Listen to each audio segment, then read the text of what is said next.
I was asked to workshop a scripted reality show pilot last week with actors, a sort of send-up on actors in an acting conservatory setting. My job was to help the actors connect and relate to their characters and the other cast members in the project. You know what? At first, I wasn't completely sure how I was going to take on such a task. It needed to look and feel natural for the talent, and yet was surrounded by scripted elements. I finally figured it out.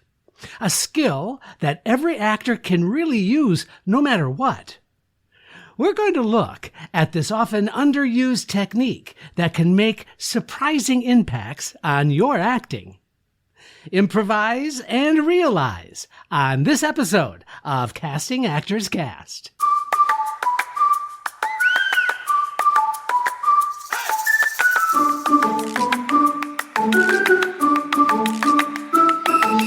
It's time for another episode of Casting Actors Cast, insights for actors from a casting director. Here he is, your host, Jeffrey Dreisbach.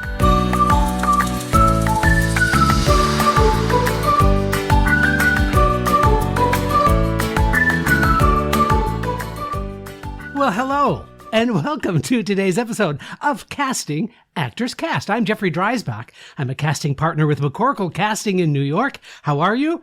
I hope you're having a good day. Looking forward to sharing with you about improvising. And we're calling this Improvise and Realize because it's really amazing how many interesting choices can be had when you decide to improvise a scene just to make some interesting discoveries. At least I hope that's the case. But first, this is that moment of the podcast where I get to say thank you for tuning into Casting Actors Cast. I am thrilled to share with you that we are over 100,000 downloads of the podcast. I couldn't be more grateful. If you haven't done so already, please take a look at the website, castingactorscast, all one word, .com. There you're going to find some show notes called Jeff's Jots, and those are notes that correspond to each of the episodes. And it's a lot of fun because you can print those out. They're a PDF. You can take a look at them as you listen to the episode.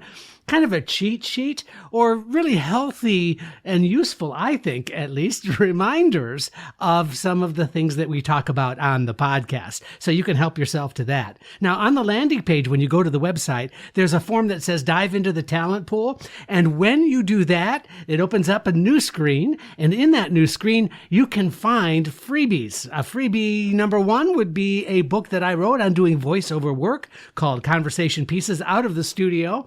The voiceover workshop for professional actors. This is a 100-page workshop manual that you could find really helpful, preparing material and really giving you some insight into the world of doing voiceover work. The next offering, that's absolutely free, is a video that I put together. It's a 20-minute video called Casting Secrets, What They Don't Tell You. But I'm going to tell you in this free 20-minute video. The reason I'm doing all of this is I'm just trying to continue to share information to like-minded individuals, actors out there who can really get some support, can feel more confident and more comfortable with their work. I was an actor for 20 years, and believe me, this is the kind of information I wish I had when I started my acting journey. Anyway, let's jump into the subject at hand, shall we? We're going to talk about the art, because there's no other way to say it, the art of improvisation. But I think the best launching point for us today is to define what improvisation is. Now, you might be familiar with improvisation. Perhaps you've had an acting class, or perhaps in your college training, Acting 101, you learned about improvisation. But there are some other additional definitions that you might find useful. Now, in improvisation, sometimes it's you by yourself, or sometimes it's you with another actor. But what does it really mean? Well, I can define what I believe improvisation is. And by the way, I am not an improv expert by any means. So if some of you out there are improv experts and I get something wrong, please let me know. My email address, castingactorscast@gmail.com. So you can go ahead and correct me, and I will certainly make sure I provide the correct information. So I'm sort of flying by the seat of my pants a little bit here, but I think the point is an important one. So let's define it. I would consider improvisation to be spontaneous interactions from a character under special circumstances. Or you could say unplanned connections and reactions from the character you are playing. This is completely unscripted. And so by using those two working definitions, we can come up with some general rules for doing improvisation, for your improv work. I think the rule that almost everybody understands universally is that you cannot refuse or say no in an improv situation, any improv situation that you are given. For example, if actor A says to actor B, would you like to go out on a date? And actor B says no, then scene. The scene is over. So instead of saying no, actor B has to say something along the lines of, well, what kind of a date did you have in mind? And so you see, by staying in the conversation and keeping the conversation moving, you can come up with some interesting discoveries. The second rule, you must work within the circumstances and move toward the objective in the scene. When an improv is done correctly, you are not only given the characters you're playing, unless you are working on a character you already know about, but you're also given the circumstances of that particular scene. Two people stuck in an elevator, and the elevator suddenly stops.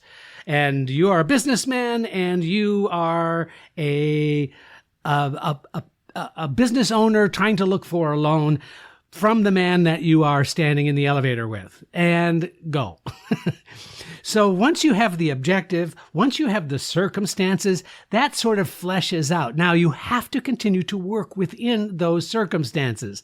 You can't suddenly dismiss any of those objectives that you've been given, or those circumstances for that matter. Okay, rule number 3, and this is not really a rule as much as it is a suggestion as you're working on your improvisation, and that is it's important to connect emotionally, physically, and mentally with the character choices you make. In other words, everything that you do within the improvisation has to be filtered through the character you are playing. So it's not like you can immediately drop any of those character choices you've already decided for yourself and just kind of wing it. It really is filtering all of the decisions, all of the choices, mental, physical, and emotional, through the lens of the character. Speaking of character, number 4, stay in character. I can't tell you how many times something so funny or spontaneous or surprising things are said in an improv and the other actor just can't keep it together. It's a lot of fun to watch that, by the way. I have a good time when that happens. But you know what? In reality, it's a good habit to try to stay in character. How would your character react in this situation? And I guess you could argue that your character might crack up. But that's kind of cheating in a way, because if you're playing the circumstances and it's truthful, maybe it would be a better choice not to find it funny and to react to the situation, which, of course, from an objective point of view, is funny anyway. Number 5, the rule, talent is not allowed to end the scene. Now, this is different, by the way, if you're going to be doing an improv class. Sometimes the actors, it's incumbent upon the actors to go ahead and initiate kind of the beat, the final beat of the scene or the final moment of the scene. That happens in performance improvisation, for example. So this is not exactly what I'm talking about. I'm talking about when you are structuring an improv scene for the benefit of developing and growing a character in a project you're in. Generally speaking, talent is not allowed to decide the scene is over. It's usually done by the director or the person who is running the improv. So the action, the intention has to continue moving until the director sees a logical conclusion or beat. Now let's just shift gears for just a moment and talk about what happens when you improvise. What happens to you when you improvise and realize? Realize meaning you discover. Number 1, you're in a situation where you must connect to the partner while maintaining the character you are playing. That's a really great symbiosis, good word, between the two of you if it's you and another person. Maintaining your character and making connections with the other character really make for some interesting discoveries. Number 2, boy, I can't think of a better way to train yourself to be a better listener than doing improv work. It sort of forces you to be spontaneous, but it forces you to listen very clearly, very fully to what's happening, and then making choices, processing what you're hearing into some kind of reaction.